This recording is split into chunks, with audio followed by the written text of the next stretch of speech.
ঢাকাই সিনেমার নায়িকা অপু বিশ্বাস, নিপুণ আক্তার, নুসরাত ফারিয়া, নায়ক জায়েদ খান, অভিনেত্রী সুবর্ণা মোস্তফা, আসনা হাবিব, ভাবনা সহ 17 অভিনয় শিল্পীর বিরুদ্ধে চেষ্টার মামলা হয়েছে। 2024 সালের বৈষম্য বিরোধী আন্দোলন চলাকালীন রাজধানীর ভাটারা থানাধীন এলাকায় হওয়া একটি চেষ্টার ঘটনায় ঢাকার সিএমএম আদালতে মামলাটি দায়ের করা হয়। ভাটারা থানার ওসি গণমাধ্যমকে এমন তথ্য নিশ্চিত করেছেন। মামলার নথিপত্র থেকে জানা যায়, সাবেক প্রধানমন্ত্রী শেখ হাসিনা এবং তার সরকারের সংশ্লিষ্ট 283 জন ও অজ্ঞাতনামা 3 থেকে 400 জনের বিরুদ্ধে ঢাকার সিএমএম আদালতে মামলাটি করেছেন এনামুল হক। মামলায় বৈষম্য বিরোধী আন্দোলনের বিপক্ষে অবস্থান নিয়ে আওয়ামী লীগের অর্থ যোগানদাতা হিসেবে চিত্রনায়িকা নুসরাত ফারিয়াকে আসামি করা হয়েছে।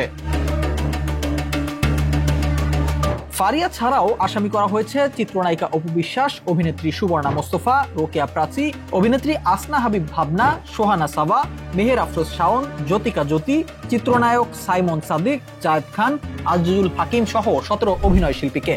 ভাটারা থানার ওসি মাজহারুল বলেন, 17 অভিনয় শিল্পীর বিরুদ্ধে আদালতে মামলা হয়েছে। আমাদের কাছে এটা তদন্তের জন্য এসেছে।